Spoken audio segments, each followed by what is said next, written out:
오늘의 주제는 대전 공동체의 새로운 100년을 이끌어갈 시민 리더십입니다. 여기 계신 모든 분들은 앞으로 대전의 발전을 위해서 일하실 훌륭한 리더들이시기에 오늘의 주제는 아주 시의적절하다고 생각합니다. 오늘 강의를 해주실 분은 서울대에서 교육학 석사, 그리고 미국 피츠버그대에서 교육학 박사 학위를 받으시고 교육 부총리 겸 교육 인적자원부 장관을 지내신 훌륭한 분이십니다. 김신일 전 부총리님을 뜨거운 박수로 환영해 주십시오. 대전 발전을 위해서 함께 얘기하고 서로 토론하고 서로 또 우위를 다지고 이런 시간을 하는 것에 대해서 축하를 드리고 저도 여기 한 자리 껴서 즐겁습니다. 이런 모임을 이끌어가고 계시는 우리 김종욱 더 한인 원장님, 우리 이창기 대전 100주년 기념사업회 회장님, 그 밖에 많은 분들이 여기 계신데 여러분들의 힘으로 확실히 대전은 이미 많이 발전했지만 더욱더 많이 크게 발전할 것으로 믿어 의심치 않습니다. 오늘 여러분들 표정을 보니까 정말로 대전은 이제 확실하게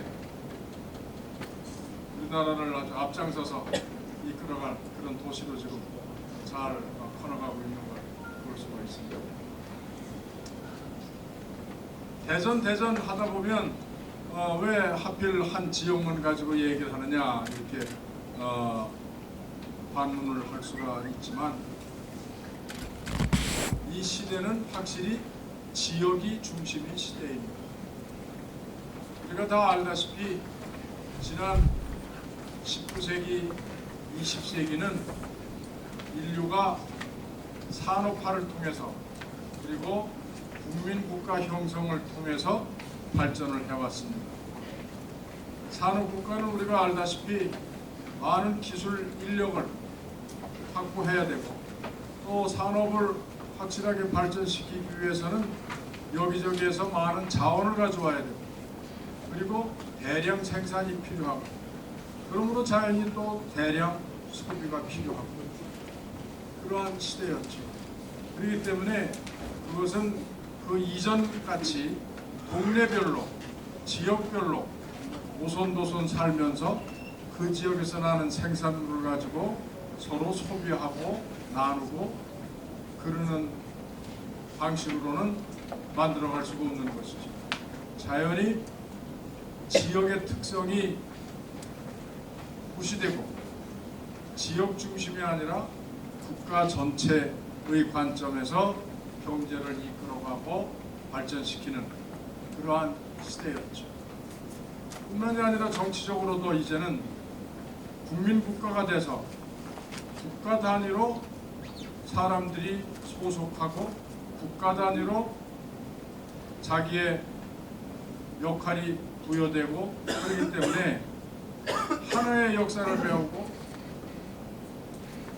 하나의 문화를 배우고 하나의 언어를 배우고 모든 것을 통일지향적으로 만들어가는 그러한 시대였던 것이죠. 그러다 보니까 각 지역마다 있는 독특한 문화는 점점 약화되고 오히려 그런 것들이 짐이 되니까 차라리 없애버리고 지역 방언은 말하자면 사투리는 자꾸만 없애는 게 좋고 그래서 표준어만 쓰는 것이 좋고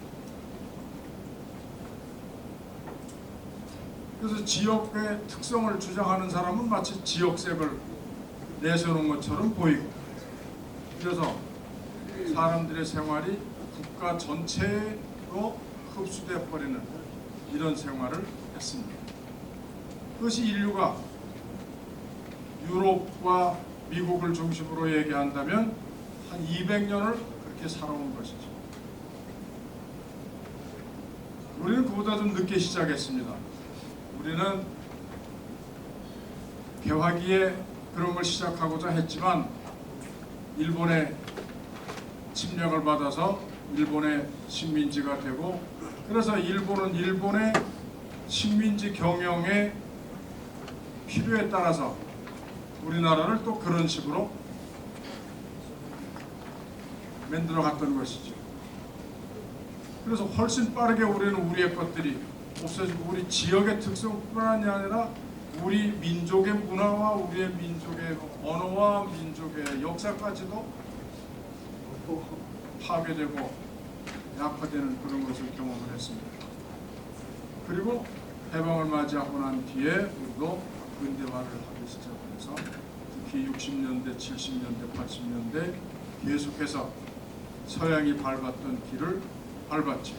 그래서 각 지역의 특성보다는, 지역 각각의 발전보다는 국가 전체의 발전을 위해서 모든 자원을 동원해서 중앙정부가 계획을 세워서 정책을 집행하고 운영하고 그렇게 했죠. 또 우리가 다 알고 있는 얘기입니다. 아직도 그런 시대의 끝물에 있다고 할까, 아직도 우리는 그런 상황에서 지금 살고 있습니다. 그런데 그런 일을 먼저 시작한 서양 사람들이 그렇게 해오다 보니까 지역의 특성이 없어지고, 국가의 일원인 것은 분명하지만은 자기가 살고 있는 지역의 특성이 없어지고, 지역 공동체의 구성원이라고 하는 의식도 없어지고, 이웃이 점점 희미해지고, 이러다 보니까 살아가는 맛이 없어지고, 살아가는 재미가 없어지고, 이웃이 없어지고, 점점 외로워지고, 외톨이가 되고, 불안해지고, 이렇게 되는 것이죠. 그래서 그것을 회복하기 위해서 나타나고 있는 새로운 움직임들이 뭐냐? 지역을 살려야 됩니다. 지역 공동체를 살려야 됩니다. 우선 내가 속해 살고 있는 내 동네, 내 도시를 서로 정을 주고받는 관계, 서로 아쉬운 것을 주고받는 관계, 힘이 들 때 서로 의지할 수 있는 관계. 그래서 우리 지역은 이런 것이 특색이요, 우리 지역의 문화는 이런 것이 좀 색다릅니다 라고 하면서 자기의 특성을, 자기 지역의 특성을 얘기하면서 살 수 있는 것이 보다 풍부하고 보다 평화로운 사회다라는 것을 깨닫고, 그 사람들은 우리보다 한 20, 30년 먼저 이런 지역 살리기, 지역 공동체 살리기 위한 운동을 시작을 했죠. 우리는 지금 그런 운동이 지금 부분적으로 일어나고는 있지만, 아까 말씀드린 대로 아직도 우리는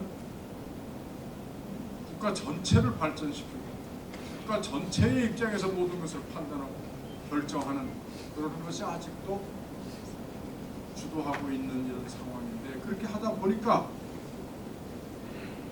말은 지방자치를 한다고 그러지만 사실은 지방자치가 제대로 되지만, 각 지역의 특성이 제대로 살아나지는 않고, 개인과 사람과의 관계가 여전히 모래알처럼 각각이,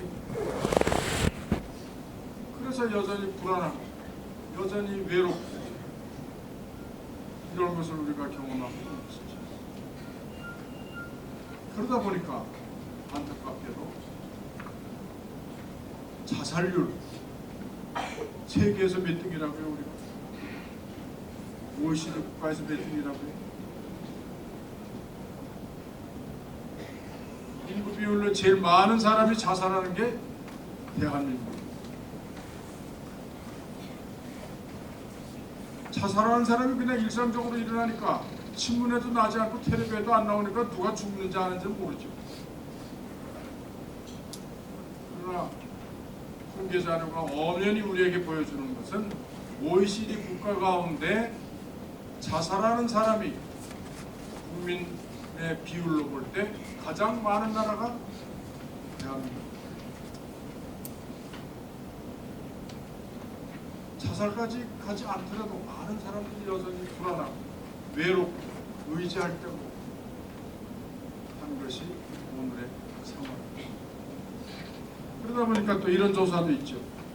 어려운 일이 생겼을 때 부탁할 만한 사람이 가까이에 있느냐 라고 물었더니 있습니다 라고 대답한 사람이 제일 적은 나라가 어떤 나라냐? OECD 국가 중에 그것도 대한민국이죠. 우리가 언제 생각하면 서양 사람들은 정이 없지, 서양 사람들은 정이 없고 그것들은 뭐 각자 그냥 개인만 알고 자기 식구만 알지 저희들이 뭐 무슨 서로 정을 주고받고 하는 거 모르지. 천만의 얘기입니다. 우리가 제일 그렇다 그런 얘기입니다.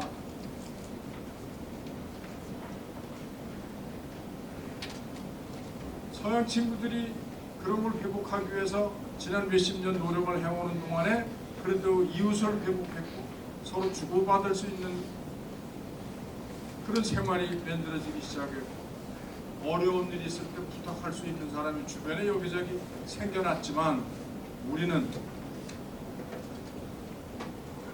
계속해서 국가 전체로만 가는 동안에 계속해서 우리의 지역 공동체, 이웃, 마을이 약화되고 파괴되면서 안타깝게도 불명예스럽게도 어려운 일이 있을 때 부탁할 만한 사람이 당신 주변에 있습니까? 라고 물었을 때 그렇다라고 대답하는 사람이 제일 적은 나라가 되어버렸습니다.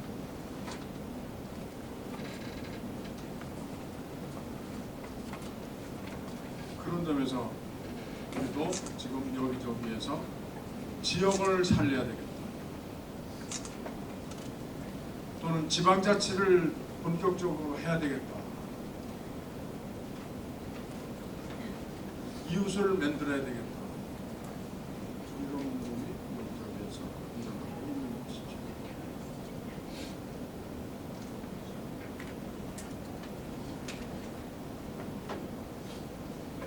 그래서 그런 걸 위해서는 우리가 해야 될 일들이 한두 가지가 아닌데 분명한 그걸 위해서 해결해야 될 문제가 있습니다. 뭐가 있느냐? 그러면 지역을 살리고 지방자치를 제대로 하고 하려면 대전이면 대전시가 대전 주민들을 위해서 여러 가지 일을 해야 될 거 아닙니까? 이런 리더십 프로그램도 하는데 이걸 개인들에게만 우리 김종욱 원장님이나 여기 있는 분들한테 맡겨놓을 일이 아니라 이것이 정상적인 사회라면 한 도시를 발전시키기 위해서 대전의 시민들이 모여서 이런 공부를 같이 하고 있다면 마땅히 그런 것들을 할 수 있는 재정 지원도 좀 해주고 김신일이가 됐든 뭐가 됐든 이런 걸 위해서 어디 외부에서 강사도 좀 데려오려면 그 강사비도 좀 들어야 하는 일이니까 그런 걸 좀 지원을 해주고 당연한 일이죠. 그 지역의 어려운 사람들 도와주는 프로그램도 만들고 교육을 위해서 필요한 돈도 만들고 그 밖에도 여하튼 대전시면 대전시가 해야 될 일이 얼마나 많습니까? 근데 그런 걸 위해서는 두말할 필요가 없이 재정이 있어야 되죠.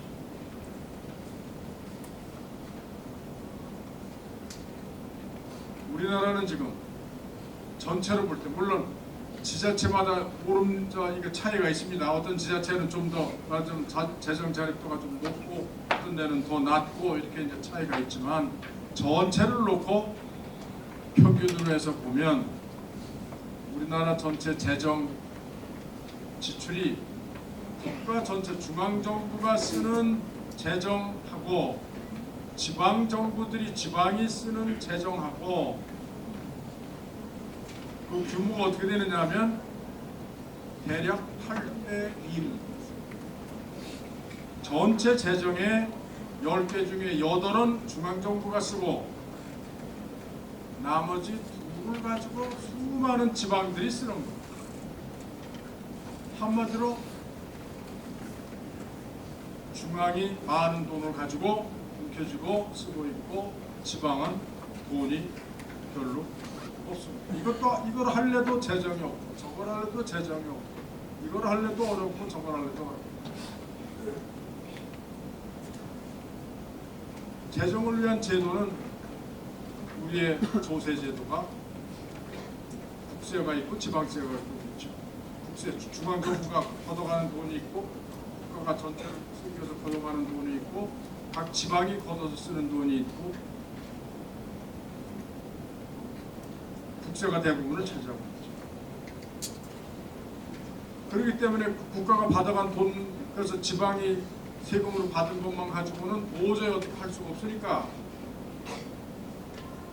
국가가 받은 그 세금 중에 지방재정교부금이라고 해서 또 거기서 각 지방의 형편에 따라서 나눠주는 재정이 있죠. 그걸 다 해서 할 때 8등이라고 합니다. 그러니까 다른 나라는 어떠냐? OECD 국가들은 대략 6대 4. 아주 많은 나라는 5대 5입니다. 중앙정부가 5을 쓰면 지방도 5 쓴다. 적어도 중앙이 6을 쓰면 지방은 4을 쓴다. 근데 우리는 중앙이 8이고 지방이 2입니다. 근데 여기에다가 때때로 중앙에서 국가에서 이런 건 모두가 다 해야 돼. 이런 건 필요하니까 모두가 다 해야 돼. 해서 하도록 다 정책을 각 지방정부에다가 요청을 해놓고는 하라고 해놓고는 근데 돈은 내 돈으로 해라. 그런 일이 생깁니다. 그러면 지방은 더 죽겠지. 있는 돈 가지고 있는 사업하기도 지금 어려운데 가외로 사업을 하라고 만들어 놓고는 그러면 그 중앙정부가 돈을 보태주든지 대주든지 하면서 하라고 해야 되는데 그러지 않고 그거는 또 지방이 돈을 내서 해라. 제가 뭐라고 얘기하는데 여러분 알 겁니다. 현재 지금 걸핏하면 신문 텔레비에 나오는 쟁점이 하나가 그겁니다.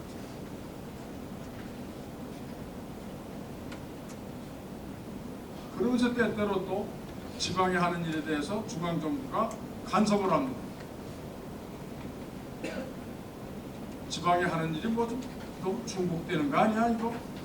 그건 좀 뭐 원칙에 좀 어긋나는 거 아니야? 해가면서 중앙에서 자꾸만 뭐라고 하답니다. 중앙에서 하라는 대로 하지 않으면 어떡하냐? 그 중앙에서 국가에서 주는 지방재정 교부금 그거 깎겠다. 우리 하라는 대로 안 하면 지방재정 교부금 깎겠다. 오늘 아침도 그런 뉴스가 여기저기 났습니다. 심지어 얼마 전에 각 지자체 장들이 시군구의 지자체 장들이 협의회를 구성해서 다 모여가지고 중앙정부에 대들었습니다. 아니 우리가 하는 일에 뭘 좀 대주는 건 좀 제대로 대주기나 하지 왜 우리가 하는 일에 뭐 감나라 대주나라 간섭만 자꾸 하느냐? 우리가 하고 싶어서 하는 것 지역마다 다 특색이 있고 다 형편이 다르기 때문에 이렇게 하는 건데 그거에 대해서 왜 자꾸만 중앙에서 일률적인 잣대를 가지고 이래라 저래라 그러냐? 그래서 지방자치단체 장들이 협의회를 구성해가지고 대들었죠. 아직도 그건 계속 다투고 있는 중입니다.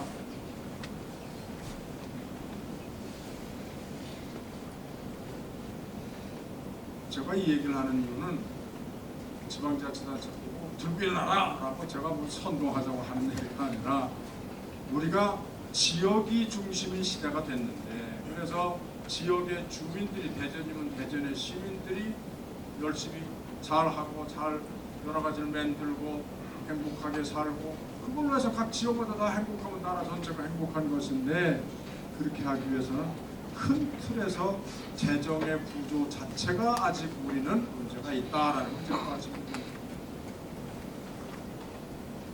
그러므로 우리는 지방의 사업을 어떻게 할까 뭐 그런 것도 그 계획을 세우고 뭐 하는 것이 중요하지만 큰 틀에서 전체의 재정의 균형을 어떻게 맞출까? 그래서 당장 뭐 선진국처럼 뭐 6대4 또는 5대5 하자 이렇게 당장 할 수는 없는 것이죠. 금방 그렇게 또 바뀔 수 있는 것이 아니기 때문에 그러나 적어도 한 7대3 정도를 목표로 놓고 한번 좀 열심히 좀 만들어 보자 그 방향으로 라고 하는 건 우리가 주장할 수가 있는 것이죠.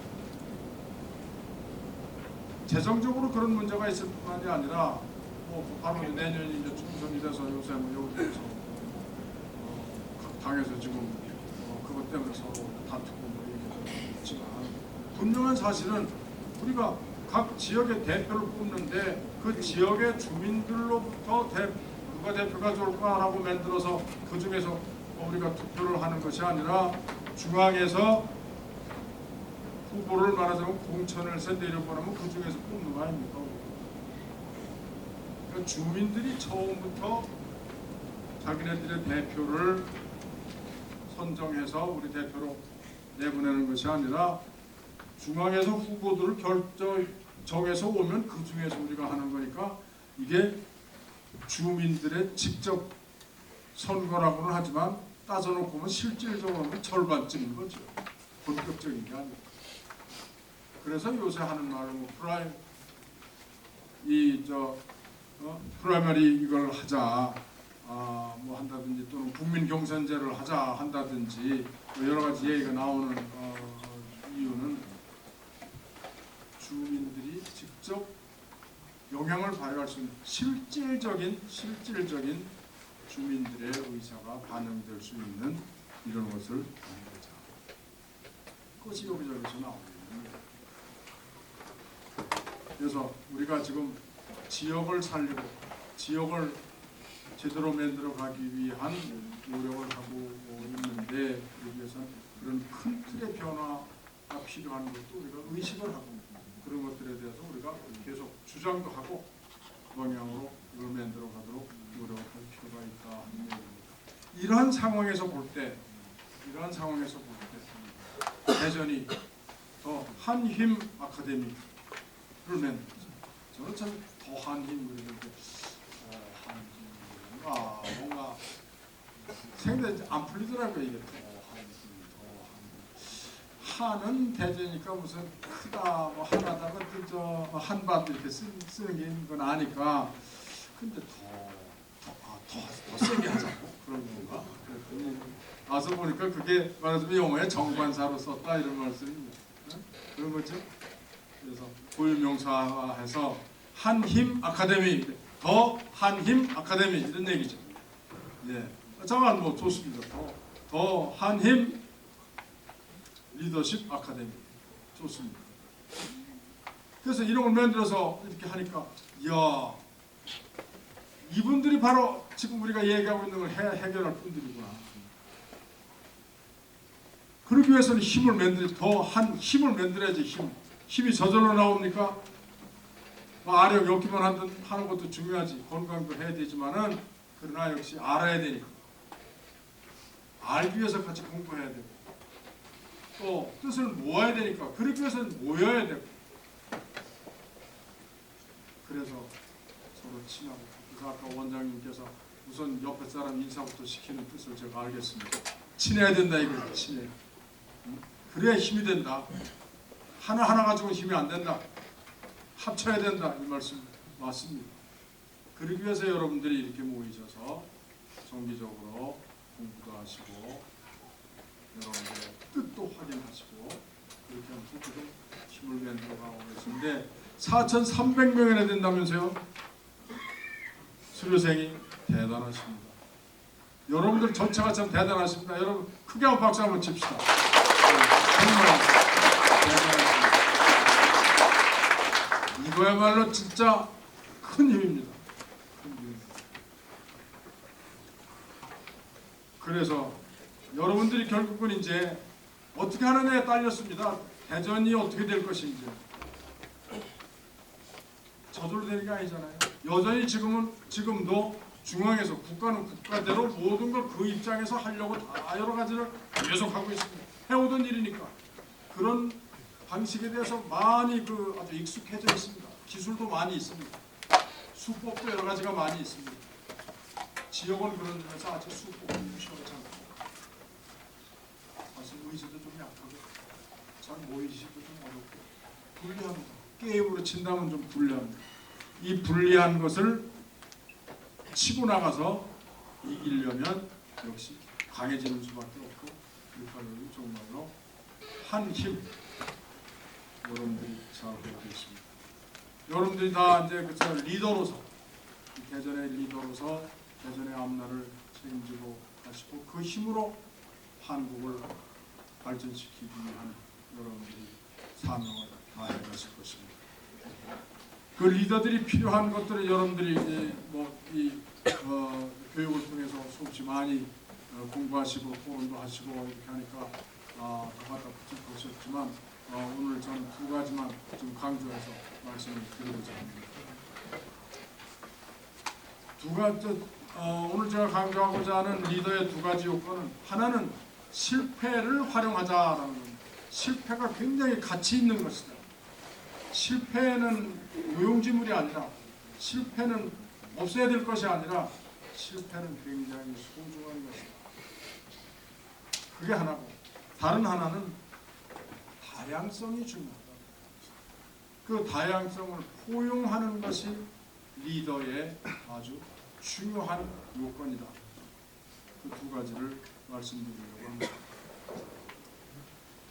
바로 얼마 전에 세계 그 야구 대회가 있었죠. 프리미어리그 12인가라고 하는 데서 야구 좋아하시는 분들은 아마 열심히 보셨을 텐데 예선할 때는 일본한테 그냥 형편없이 져가지고 일본 투수한테 그냥 꼼짝을 못해가지고 그냥 0패를 당해서 아주 참 초상집 같았는데 야구하는 사람들끼리.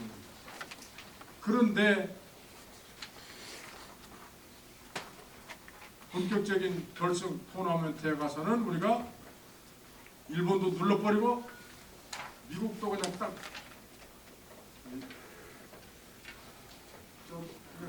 몇 대 빵이더라. 8대 빵이고 몇 대 빵으로 그냥 빵 눌러버리고 우리가 우승을 했습니다. 그 감독이 김인식이라는 감독입니다. 김인식 감독이 한 인터뷰에서 이런 말을 했습니다. 야구 시합에서 적어도 한 300번쯤은 져봐야 야구가 이런 것이구나라는 걸 알게 됩니다. 한 300번은 패배를 해봐야 야구를 어떻게 해야 되는 거구나라는 걸 알게 됩니다. 그리고 또 한 가지, 감독으로서 이 젊은 선수들을 데리고 이걸 해야 되는데 그건 참 선수가 어떻게 감독 원하는 대로 되겠어요? 그냥 제대로 못 치고 맨날 그냥 삼진 먹고 그냥 나가 떨어지는 놈, 받아야 될 공을 못 받아가지고 그냥 실수해서 그냥 상대방한테 점수를 주는 놈, 이런데 선수가 실수를 했을 때 그거 야단치는 건 누구든지 할 수 있습니다. 그런데 선수가 실수를 했는데 결정적인 실수했는데도 야단 안 치고 그 실수를 그 애가 소화를 시켜서 그걸 자기의 능력으로 만들어가는 것을 기다리며 보는 것은 누구나 못합니다. 그런데 그걸 해야 진짜 야구 지도자라고 할 수 있습니다. 근데 그이가 야구 이제 그 프리미어 12에서 우승하고 나서 이제 또 이제 한국 기자, 일본 기자, 미국 기자, 전 세계 기자들 앞에서 인터뷰를 했는데 지난번에 일본한테 졌다가 이번에 이겼습니다. 그거 어떻게 좀 한마디 하라고 그러니까 뭐라고 그러냐면 저 일본의 그 감독이 고쿠보라고 하는 감독인데 일본의 고쿠보 감독이 이번에 졌기에 다행이지 만약에 전승을 했으면 전부 이겨서 그냥 우승을 해버렸으면 그 사람 아무것도 못 배울 뻔했습니다. 이번에 우리한테 한 번 졌기 때문에 그 사람 많이 배웠을 겁니다. 그러니까 인터뷰하던 그 일본 기자들이 이 사람이 이게 칭찬을 하는 건지 뭘 하는 건지. 근데 내가 일본 기자, 김인식 감독 통이 큰 사람이다. 자기가 사실 뭐 일본과 한국의 그 관계는 뭐 일본 기자들도 다 알죠. 근데 일본의 그 감독을 오히려 그렇게 배려, 졌지만 그것으로 많이 배웠을 것이라고 이렇게 얘기해주는 그 김인식 감독의 그 아량은 참 대단하다. 그런 점에서 그 부분은 김인식한테 진짜로 졌다. 이렇게 일본 기자들이 보도를 했는데, 제 얘기는 그 김인식 감독은 제가 보기에는 교육학을 공부한 사람이 아닌데, 틀림없이 야구만 평생 한 사람인데, 제가 보기에는 누구보다도 대단한 교육학자입니다. 실패의 학습학을 그렇게 아주 그냥 그 핵심을 꿰뚫고 있고 그것을 그렇게 실천하고 있는 사람은 보기가 어렵습니다. 우리나라에 많은 교육자들이 있지만 실제로 그 많은 교육자들이 김인식 감독처럼 그 실수를 그렇게 학생들이 자기 학습에 활용하도록 하는 사람을 보기는 어렵습니다. 우리의 입시 제도를 포함한 우리의 학교 제도는 기본적으로 실수, 실패를 인정하지 않는 제도입니다. 우리는 자꾸 점수 깎이는 놈은 점점 더 자기서 이제 낙오자가 됩니다. 무능력자가 됩니다. 낙제자가 됩니다. 상급밖에 못 가고. 우리는 정답 맞추는 사람, 실패자가 아니라 정답 맞추는 사람만 자꾸만 위로 빼고 올려서 가지, 틀리는 놈은 너 천찮구나, 너 천찮구나. 오늘 한 번, 두 번, 세 번 틀려, 너는 끝난다. 이것이 우리 교육의 최대 맹점입니다. 근데 이 김인식 감독은 야구만 한 사람이 아닙니다. 틀리는 것에 길이 있습니다라는 걸 알고 있는 거예요. 전구를 발명한 에디슨 있지 않습니까? 에디슨. 이걸 천몇백 번을 해서 전구를 지금 우리가 지금 그것도 많이 더 이상 발전했지만은 그 우리가 평소에 쓰던 그 백열등 그게 천몇 번을 해가지고 한 겁니다. 그게 전부 안 됐는데 그 사람들이 물었다는 거죠. 아니 어떻게 포기하지 않고 그걸 계속 할 수가 있었냐고. 200번도 아니고 1000번이나 그렇게 계속 안 됐다는데 어떻게 그렇게 했냐. 아니라고. 나는 어떻게 하면 전구 불이 제대로 켜지는 전구가 안 되는구나 라는 거를 계속 배운 겁니다. 내가. 그래서 나는 지금 어떻게 하면 정상적인 전구가 안 된다는 것을 나는 천몇백 가지를 내가 압니다. 그 사실 아닙니까? 그 바탕 위에 천몇 번째에 결과적으로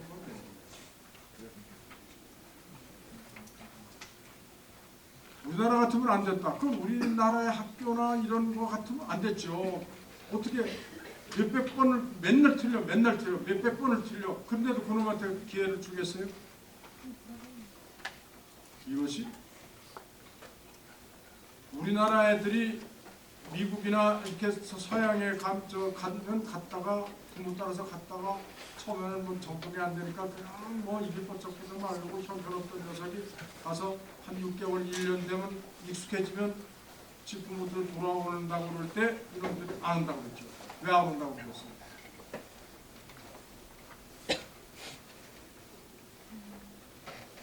실패를 해도 그것을 더 나은 자기를 만드는데 활용할 수 있는 것으로 걔가 뭐 그런 것을 지금 분석적으로 하는 건 아니지만은 그러나 애들도 느낌이라는 게 있습니다.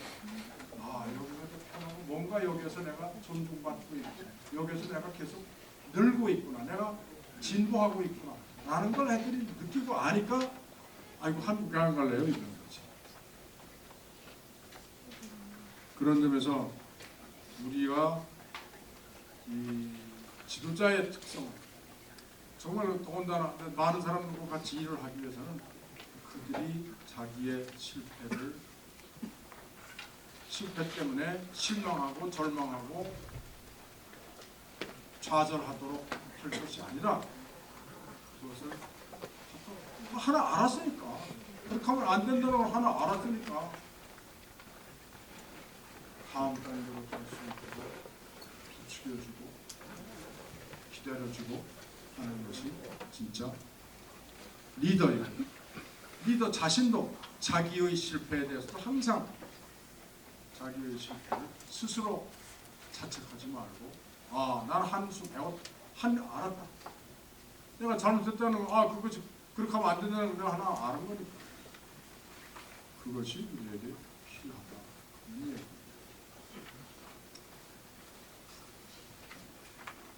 우리나라의 이 교육 문제는 나오면 제가 죄인입니다. 제가 평생 교육학으로 교수를 하고 장관까지 했던 사람이니까 죄가 많죠.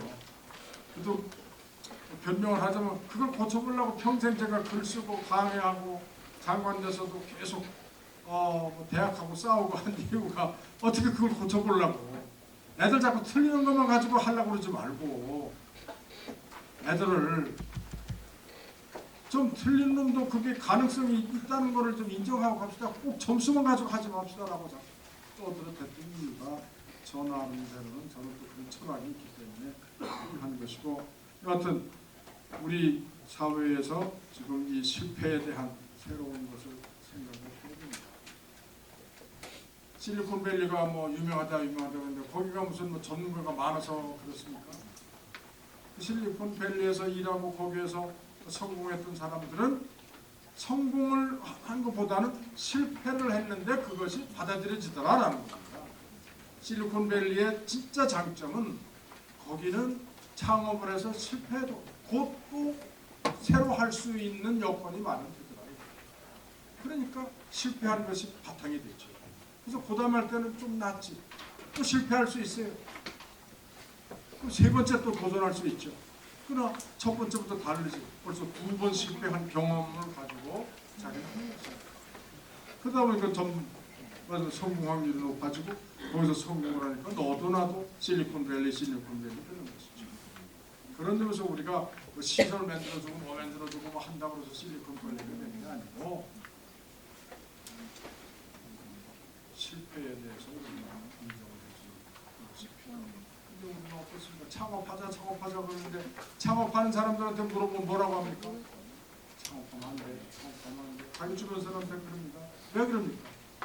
했다가 만약에 한 번 잘못되면 너 신용불량자가 돼. 여기서 그냥 낙인 찍혀. 이것이 우리의 지금 문제입니다. 학교 교육도 문제고 사업도 문제고. 더한 힘의 이 리더들은 실패? 그것은 배움의 과정입니다. 배움의 과정. 그 배움을 바탕으로 한 단계 더 나갈 수 있는 길을 내 스스로도 그렇게 믿고 그렇게 하고 내가 함께 일하는 사람들에게도 그런 기회를 주고 그렇게 할 수 있도록 북돋아주는 것이 참된 리더다라는 것을 우리 한번 확인하자 하는 것입니다. 두 번째는 다양성과 다양성에 대한 포용이 제가 드리고 싶은 말씀입니다. 고대 로마나 몽골이나 영국이나 그게 세계를 진짜 아주 그냥 완전 지배하는 거였죠. 그러나 그것도 그렇게 큰 나라 됩니까? 영국이 얼마나 큽니까? 옛날 로마가 얼마나 큽니까? 오늘날 이태리가, 오늘날의 영국이 인구가 얼마나? 우리가 남북한 합치면 한 7천만 되는데 유럽 전체 국가들 가운데 남북 합치면 우리 7천만보다 더 인구가 더 많은 나라는 딱 한 나라밖에 없습니다. 영국도 우리보다 적고 이태리도 우리보다 적고 옛날에 제국을 만들어서 스페인도 우리보다 적고 네덜란드도 물론 더 적고 오로지 통일 독일만 7천만보다 많습니다. 어떻게 보면 우리가 그렇게 큰 나라이기도 합니다. 절대로 우리가 약소국이 아닙니다.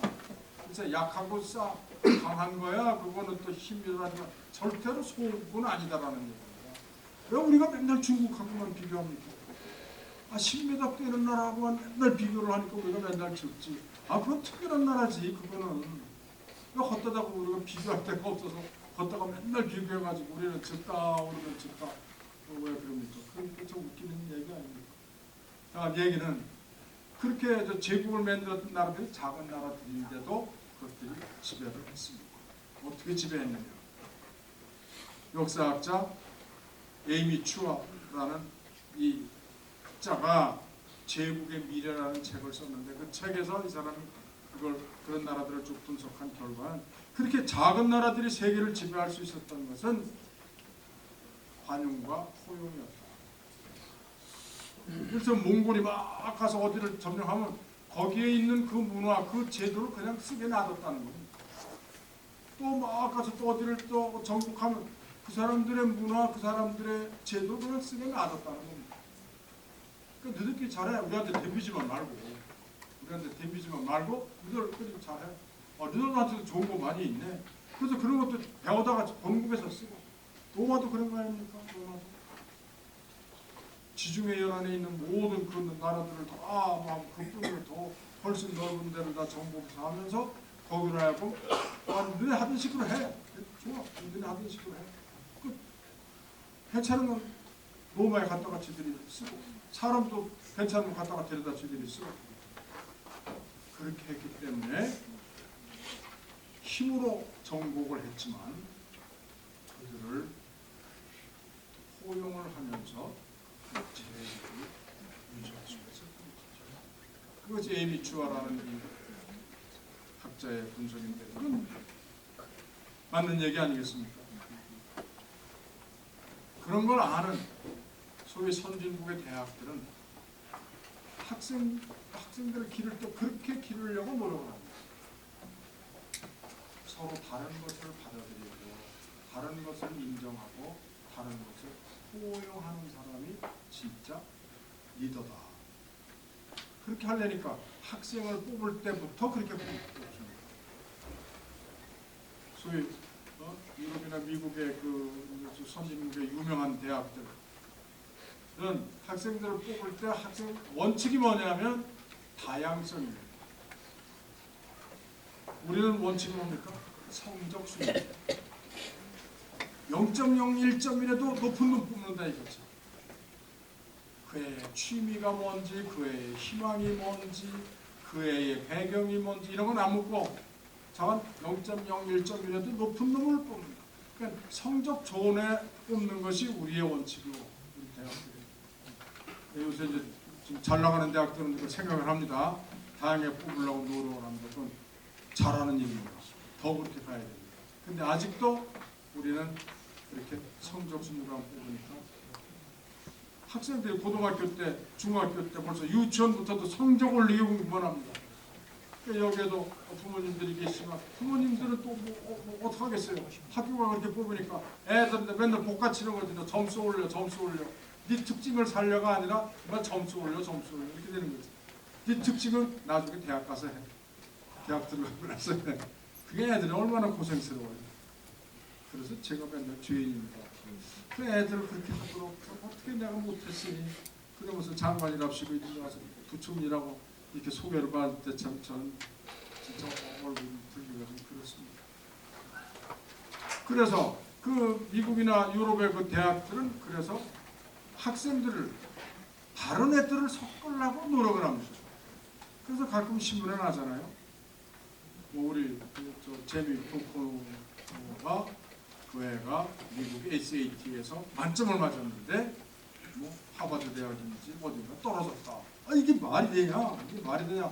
해서 항의를 했더니 글쎄 SAT 만점 맞은 건 사실인데 그런데 우리는 만점 맞은 사람을 좋아하는 게 아닙니다. 성적도 한 기본이 있으면 되고요. 그렇게 하고 특징이 좀 달라야 됩니다.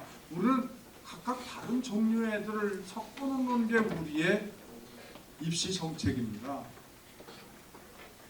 그래서 대개 아들, 딸이 무슨 모자라서가 아니라 그런 우리의 기준에 안 맞은 것뿐입니다. 미안합니다. 그렇죠. 그렇게 다른 애들을 섞어 놔야 지들끼리 배울 게 있지. 똑같은 애들을 성적순만 해놓으면 뭐 배울 게 뭐 있어요. 뭐 그놈이 그놈인데. 그러니까 뭐 부딪히고 뭐하고 맨날 성적순으로 경쟁만 했지 서로 다른 것과 다른 것을 부딪힐 일이 없지. 근데 유럽과 미국의 유수한 대학들이 하고자 하는 것은 서로 다른 애들을 갖다 섞어놓으면 부딪힌다 이거지. 부딪혀야지. 그러다 보면 서로 이해하고 서로 반응할 줄 알고 포용할 줄 알고 그래야 참으로 이 사회가 필요한 참사가 되죠. 물론 뭐 이렇게 얘기하면 우리 교육은 형편없고 그런 교육만 아주 좋은 것처럼 되니까 그런데 뭐 얘기를 하다 보면 좀 강조가 좀 됐습니다만 그러나 저는 원칙을 얘기하는 거예요. 그 친구들은 학생 선발의 신입생 선발의 원칙을 다양성에 두고 있고 우리는 신입생 선발의 원칙을 성적순에 두고 있습니다. 그건 분명합니다. 그건 우리가 뭘 고쳐야 되는지를 알 수가 있는 것이죠. 8시까지 끝내야 되는 거죠. 벌써 한 10분이 됐네요. 빨리 정리를 끝내야 되겠습니다. 그래서 다만 우리가 참 리더로서 이 대전 발전시키기 위해서 우리가 노력을 해야 되겠는데 자 대전의 장점이 있습니다. 제가 보기에 어떤 사람들 눈에는 그것이 약점일 수가 있겠지만 제가 보기에는 분명히 장점입니다. 대전은 젊습니다. 뭐 나보다 여러분들이 더 잘하시니까 뭐 구체적인 얘기 안 하겠습니다. 100년밖에 안 됐으니까. 아니, 전국의 도시 도담이 세종시 말고 어디 100년밖에 안 된 도시가 어디 있나? 다 수백 년 그냥 뭐 다 됐지. 역사가 있고 그래서 거기 사는 뿌리가 있고 거기는 그냥 뭐 대대로 살고 있는 뭐 어디 무슨 씨 뭐 문중들이 지배하고 있고 변화가 어렵습니다. 그리고 그들 간에 또 그 경쟁이라는 게 또 보통이에요. 대전은 젊은 도시. 새로 시작하는 것이니까 전통이 없죠. 전통이 없으니까 막 할 수가 있죠. 전통이 쌓여 있어 보십시오. 그것 어렵습니다. 전통을 무시하고 뭘 한다는 게 참 어렵습니다. 그런데 쌓여 있는 전통이 뭐 100년 전통도 중요한 거죠. 그러나 그렇게 무게가 그렇게 있게 쌓여 있는 게 아니니까 얼마든지 새로운 것을 추진할 수가 있습니다. 그런 점에서 시행착오를 막 할 수가 있습니다. 다른 도시에 비해서. 시행착오를 막 할 수 있다는 얘기는 실패를 얼마든지 활용할 수 있다는 얘기입니다. 그런 점에서 실패를 해도 열심히 하고 이것도 하고 저것도 하고 하는 이런 지도자들이 많이 대전에서 활동을 할 수가 있고 그분들이 대전의 미래를 만들어갈 수가 있습니다. 또 한 가지는 대전은 지리적인 특성이 있고 그래서 아주 다양합니다. 대전 시민의 구성은 또 제가 얘기할 필요가 없죠. 매우 다양합니다. 다른 도시들은 뭐 안 그렇잖아요. 아무리 그동안에 많이 섞이고 이랬다고 해도 뭐 어디 하면 뭐가 지배하고 어디 하면 딱 이렇게 중심들이 딱 다 있습니다. 그런데 대전은 다양한 시민들로 구성이 되어 있습니다. 다양하기 때문에 여러 가지 아이디어가 있고 여러 가지 문화가 있고 여러 생각들이 섞여 있습니다. 그런 점에서 우리 대전의 리더들은 그걸 다 서로 관용하고 서로 포용하고 그 다양성이 힘이다. 다양하기 때문에 아이고 이거 너무 소란스러워 다양해서 아이고 이거 뭐 의견이 너무 분분해서 복잡해가 아니라 다양하기 때문에 풍부하고 다양하기 때문에 여러 가지 아이디어가 구출될 수가 있고 각각의 것들이 다 힘이 될 수가 있고 서양의 대학들이 그렇게 열심히 학생을 뽑을 때부터 하고자 하는 것이 바로 대전은 그 자체로 가지고 있기 때문에 저는 굉장히 큰 장점이다. 그걸 장점으로 보느냐 단점으로 보느냐 이건 오로지 보는 관점에 따라 달랐습니다. 이 더한힘 리더들은 분명히 그것을 장점으로 보고 장점으로 활용하고 그래서 포용을 할 때 대전 내에서의 시민들만 뿐이겠습니까? 전국적으로 포용하고 전 세계적으로 포용력 있는 리더십을 가지고 나갈 때 대전은 여러분들 대전의 발전뿐만이 아니라 한국과 더 나아가서 더 큰 사회의 발전에 기여할 수 있다고 생각을 합니다. 하여튼 여러분들이 이렇게 늘 애쓰시는 것에 대해서 존경을 표하고 여러분들 자신의 발전 또 중요하니까 여러분들 자신의 발전을 위해서 대전 발전을 확실하게 연결해서 그 힘으로 한국의 발전에 크게 기여하시기 바랍니다. 확실히 될 것을 믿어 의심치 않습니다. 감사합니다.